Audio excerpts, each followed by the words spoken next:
ایسی توبہ کرو جو آگے کے لیے نصیحت ہو جائے۔ توبۃ النصوحہ کا الفاظ آیا ہے، ذکر آیا ہے، توبۃ النصوحہ۔ آپ تو جانتے ہوں گے توبہ کسے کہتے ہیں۔ آدمی جب گناہ کر لے، خطا کر لے، جانے انجانے میں بھول چوک سے، اور مجھے احساس ہو کہ میں اپنے جانوں پہ ظلم کیا، اللہ تبارک و تعالیٰ کے فرمان کے جو ہے الٹا کیا، رسول پاک صلی اللہ علیہ وسلم کے حکم کے مطابق میں نے غلط کیا، تو انسان اپنی گنہگار پیشانیوں کو اپنی رب کی بارگاہ میں خم کرتا ہے، اور اپنے دونوں ہاتھوں کو اپنے پروردگار کی بارگاہ میں دراز کر کے توبہ کرتا ہے، گر گراتا ہے، اس پہ آنسو بہاتا ہے، اور پروردگار عالم سے بخشش کی بھیک طلب کرتا ہے۔ یہ توبہ کہتے ہیں، آپ جانتے ہیں۔ لیکن توبۃ النصوحہ کا لفظ آیا ہے، لیکن میں آپ کو سب سے پہلے بتاؤں کہ اللہ تبارک و تعالیٰ قرآن مقدس میں ارشاد فرما رہا ہے، اے ایمان والو اللہ کی بارگاہ میں توبہ کرو۔ نعرہ تکبیر و نعرہ رسالت۔ نعرہ تکبیر، محبت سے سب لوگ کھڑے ہو جائیں۔ نعرہ تکبیر، نعرہ رسالت، شورا اہل سنت، علماء اہل سنت، نعرہ تکبیر، نعرہ رسالت۔ شاعر اسلام جناب ارشد اقبال سیوانی، ادب کے ساتھ سب لوگ، ادب کے ساتھ آپ حضرات بیٹھیے، سمٹ کر کے بیٹھیے۔ جو کرسی خالی نظر آ رہی ہیں آگے، آپ ادھر بڑھ جائیے۔ ابھی آپ دیکھ رہے ہیں ممبر رسول پر آپ کے ہر دل عزیز شاعر، مداح نبی، شہنشاہ ترنم، اندلیب گلشن رسالت، علی جناب انجینئر ارشد اقبال بھائی تشریف رکھتے ہیں۔ دوسری طرف نقیب اعظم ہندوستان علی جناب شمس الامام صاحب قبلہ بھی تشریف رکھتے ہیں، اور دیگر علماء کرام و شعراء اعظام کا حسین قافلہ ممبر رسول پر جلوہ بار ہے۔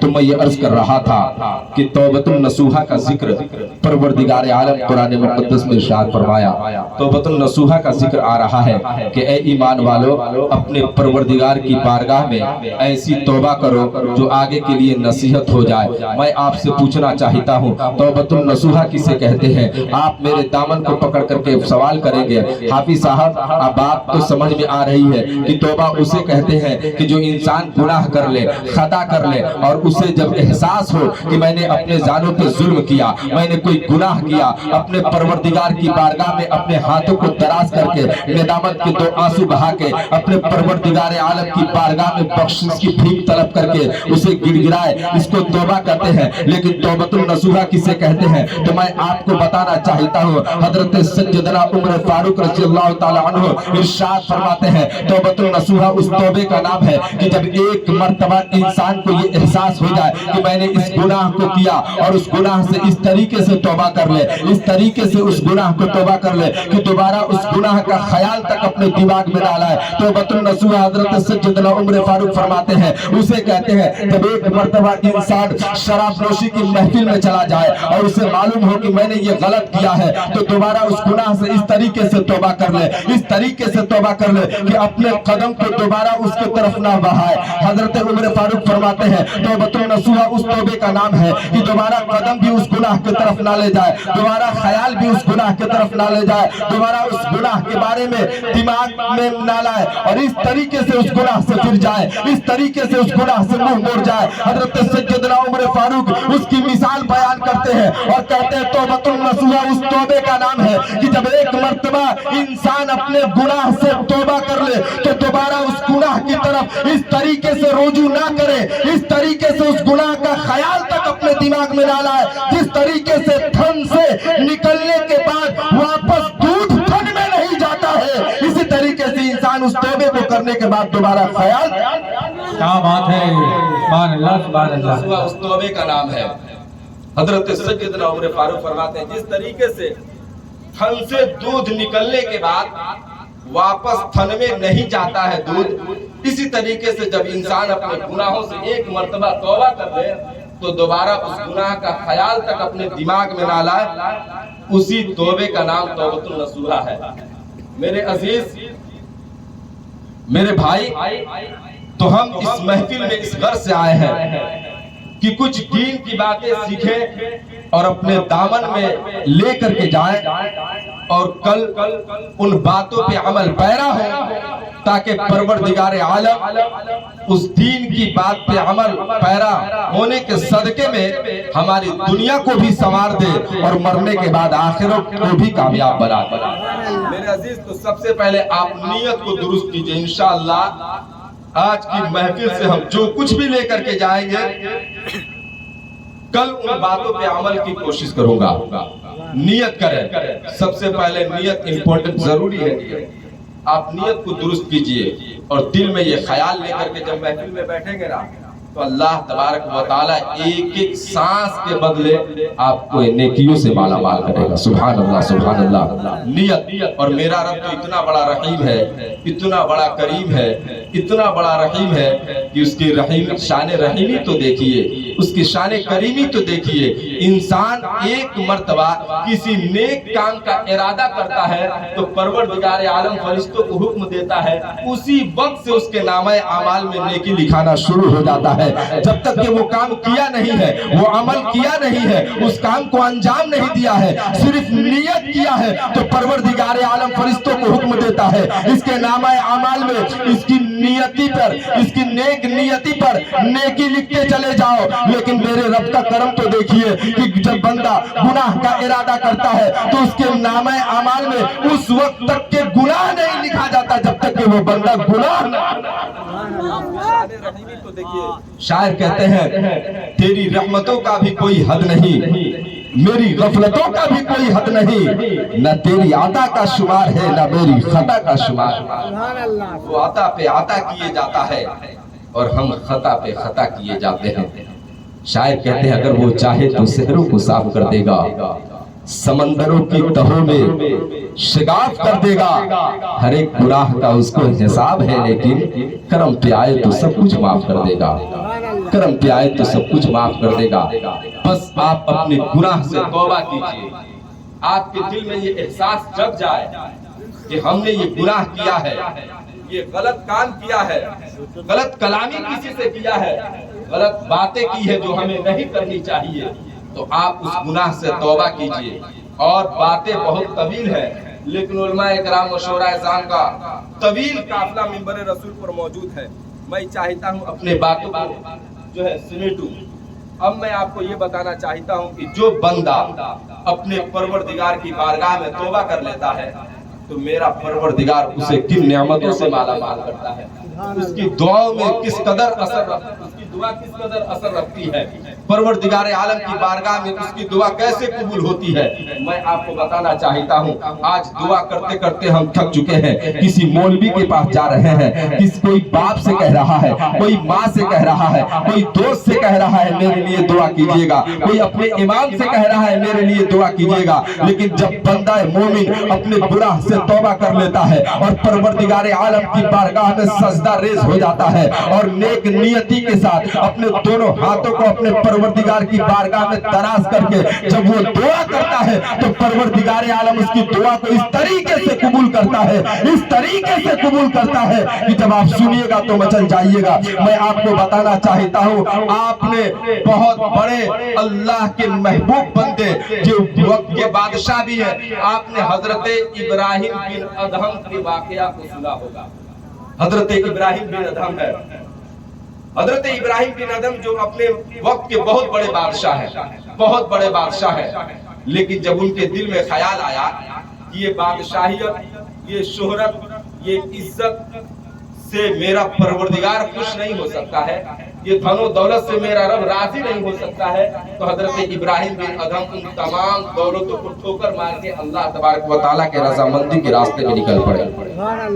جس راستے سے میرا پروردگار خوش ہوگا، آج ہم بیوی کی محبتوں کو نہیں چھوڑتے ہیں، اولاد کی محبتوں کو ترک نہیں کرتے ہیں، دوستوں احباب کی محبتوں کو نہیں چھوڑتے ہیں، وہی مسجد سے مؤذن صدائے لگا رہا ہے، آؤ کامیابی کی طرف، آؤ اچھائی کی طرف، آؤ بھلائی کی طرف۔ ہم دوست کی محبتوں کو نہیں ترک کر سکتے ہیں، بیوی کی محبتوں کو نہیں چھوڑ سکتے ہیں, بال بچوں کی محبتوں کو نہیں چھوڑ سکتے ہیں, لیکن حضرت ابراہیم بن ادھم کے واقعات کو سنیے, ان کی سوانح عمری کو پڑھیے. جب انہیں یہ دل میں احساس ہوا, ان کے دل میں یہ خیال آیا کہ یہ بادشاہیت سے, یہ دھن و دولت سے, یہ شہرت و عزت سے, یہ دھن و دولت سے میرا پروردگار مجھ سے خوش نہیں ہو سکتا ہے. وہ تمام عزتوں کو, تمام بادشاہیت کو, تمام تخت کو لات مار کے اس راستے کو اختیار کر لیے جس سے ان کا پروردگار خوش ہوا. جب اس راستے کو اختیار کیے تو پروردگار عالم نے ان کے مقام کو اتنا بڑھا دیا, اتنا بڑھا دیا کہ پہلے ان کی حکومت زمین کے اوپر چلتی تھی, جب اس بادشاہیت کو چھوڑے ہیں تو اب ان کی حکومت دریا کی مچھلیوں پہ بھی چل رہی ہے. آپ حضرت ابراہیم بن ادھم کے واقعات کو سنیں. آتا ہے کہ حضرت ابراہیم بن ادھم ایک مرتبہ کسی بستی سے گزر فرما رہے ہیں. جب گزر فرما رہے ہیں, شام کا وقت ہوا, سورج ڈوبنے پر آیا. حضرت ابراہیم بن ادھم کے کان میں مغرب کی اذان کی صدائیں جب پڑی تو حضرت ابراہیم بن ادھم اپنے سفر کو روک دیتے ہیں اور مسجد کے قریب جاتے ہیں. مسجد کے قریب جانے کے بعد وضو کرتے ہیں, اور وضو کرنے کے بعد جو ہے نماز مغرب ادا کرتے ہیں. مغرب کی نماز کو پڑھتے ہیں, اور پڑھنے کے بعد جو پہلے کا جو وقت تھا, آج موٹر سائیکل, سائیکل اور بس اور ٹرین کی جو ہیلی کاپٹر کے راستے تھوڑے تھے, جو سواری تھوڑی تھی, اس وقت حضرت ابراہیم بن ادھم اس وقت کی زمانے کی بات ہے جب لوگ دور و دراز کے سفر کو پیدل طے کیا کرتے تھے. حضرت ابراہیم بن ادھم کے کان میں جب یہ اذان کی آواز آئی, مسجد کے قریب گئے, اور جانے کے بعد حضرت ابراہیم بن ادھم نماز مغرب ادا کرے, اور نماز مغرب ادا کرنے کے بعد اسی مسجد میں ٹھہر گئے. بہت ہی قیمتی واقعہ میں آپ کو دے رہا ہوں, آپ اس واقعے کو نوٹ کیجئے. حضرت ابراہیم بن ادھم نماز مغرب پڑھے, اور پڑھنے کے بعد اسی مسجد میں مقیم ہو گئے, ٹھہر گئے. عشاء کا وقت آیا, عشاء کی اذان ہوئی. اذان ہونے کے بعد پھر لوگ نماز کے لیے کھڑے ہوئے. حضرت ابراہیم بن ادھم عشاء کی نماز پڑھے, اور نماز پڑھنے کے بعد پھر اسی جگہ پر بیٹھے رہ گئے. سارے لوگ نماز پڑھ کر کے اپنے اپنے گھر کو تشریف لے گئے, اپنے اپنے راستے کو اختیار کر لیا. امام صاحب حجرہ میں چلے گئے. اب یہ شخص مسجد سے نکلتا ہے تو ہم مسجد کے دروازے کو بند کریں. اور جب 10 منٹ, 15 منٹ, 20 منٹ, آدھے گھنٹے کا وقت جب گزر گیا, امام قریب آتا ہے, اور آنے کے بعد کہتے ہیں, امام صاحب علی جا آپ مسجد سے باہر جائیے. یہ بہت ہی قیمتی واقعہ میں دے رہا ہوں, آپ اسے اپنے دل کے دائرے میں نوٹ کیجئے, اور آپ کو پتہ چلے گا جو انسان اپنے آپ کو پروردگار عالم کے حکم پر قربان کر دیتا ہے, رب کائنات اس کے فریاد کو کس طریقے سے سنتا ہے. نعرہ تکبیر و نعرہ رسالت. نعرے تکبیر, نعرے رسالت, مسلک اعلی حضرت, علماء اہل سنت, شورا اہل سنت, نعرے تکبیر, نعرے رسالت. ماشاءاللہ. آپ حضرات تشریف رکھیں, تمام علماء خطبہ شورا تشریف لا چکے ہیں. آپ اپنے ماتھے کے آنکھوں سے زیارت کریں اور ثواب دارین حاصل کریں.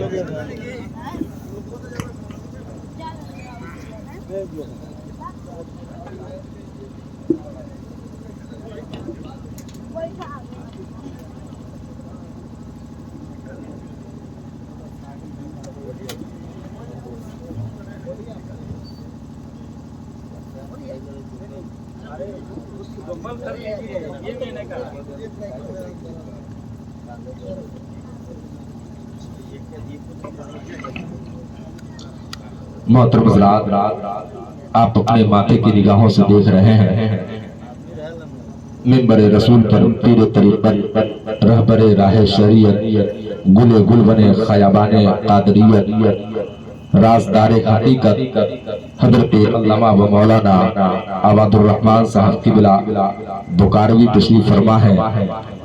ان کی نورانی چہرے کی زیارت کریں اور آپ اپنے ناوائے اعمال میں نیکیوں کا ذخیرہ اکٹھا کریں.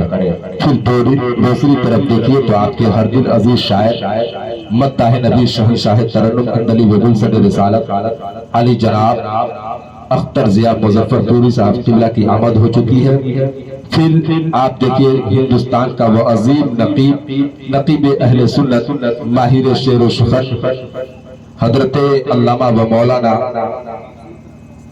حسمت رضا ساحل بخاروی صاحب قبلہ بھی تشریف رکھتے ہیں. آپ ان علماء کرام و شعراء اعظام کا نورانی چہرہ آپ دیکھیے اپنے ماتھے کے نگاہوں سے اور اپنے نامہ اعمال میں نیکیوں کا ذخیرہ اکٹھا کیجیے. یہ ایسی ہستیاں ہیں، شاعر کہتے ہیں جان پہ جان پینے سے کیا فائدہ، ارے رات بھر رہے گی پھر اتر جائے گی. ان کے آنکھوں سے 2 گھونٹ پی کر تو دیکھ زندگی بھر نشے میں گزر جائے گی.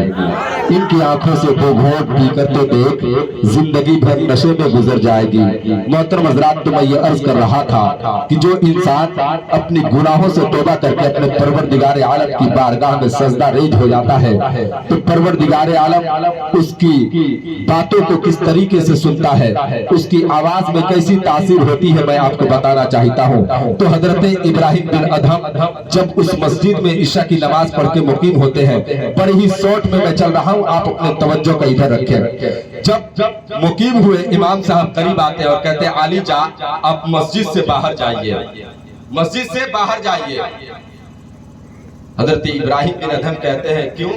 میں چاہتا ہوں، میرا یہ خیال ہے کہ آج رات میں مسجد میں قیام کروں، میں مسجد میں ٹھہروں. امام صاحب کہتے ہیں یہاں کمیٹی والوں کا حکم ہے کہ مسجد میں کسی کو ٹھہرنے نہیں دیا جاتا ہے، روکنے نہیں دیا جاتا ہے، اب مسجد کے باہر جائیے. حضرت ابراہیم بن ادہم کہتے ہیں میں ہاتھ جوڑ کے تم سے گزارش کر رہا ہوں، یہ ریکویسٹ کر رہا ہوں، میں یہ رات کا سناٹا ہے، ہر طرف تاریکی چھائی ہوئی ہے، میں اس رات میں کہاں جاؤں، میں چاہتا ہوں کہ آج رات میں مسجد میں گزاروں. حضرت ابراہیم بن ادہم کو وہ امام صاحب کہتے ہیں میں آپ کو کیوں یہاں رکنے دوں، کیا آپ وقت کے ابراہیم بن ادہم ہے کیا کہ میں آپ کو مسجد میں ٹھہرنے دوں؟ حضرت ابراہیم بن ادہم کہتے ہیں ہاں میں ابراہیم بن ادہم ہوں. پھر امام حضرت ابراہیم بن ادہم کو نہیں مانتے ہیں اور امام صاحب حضرت ابراہیم بن ادہم کے ہاتھ کو پکڑ کر کے مسجد کے باہر کھینچ کر کے لے جا کر کے اللہ، یہ کھینچنے کا لفظ آیا ہے، کھینچ کر کے کھڑے کر دیتے ہیں. اور کرنے کے بعد حضرت ابراہیم بن ادہم اٹھتے ہیں تو وہ اللہ والے ہیں، ہمارے جیسے تھوڑے اینٹ کا جواب پتھر سے،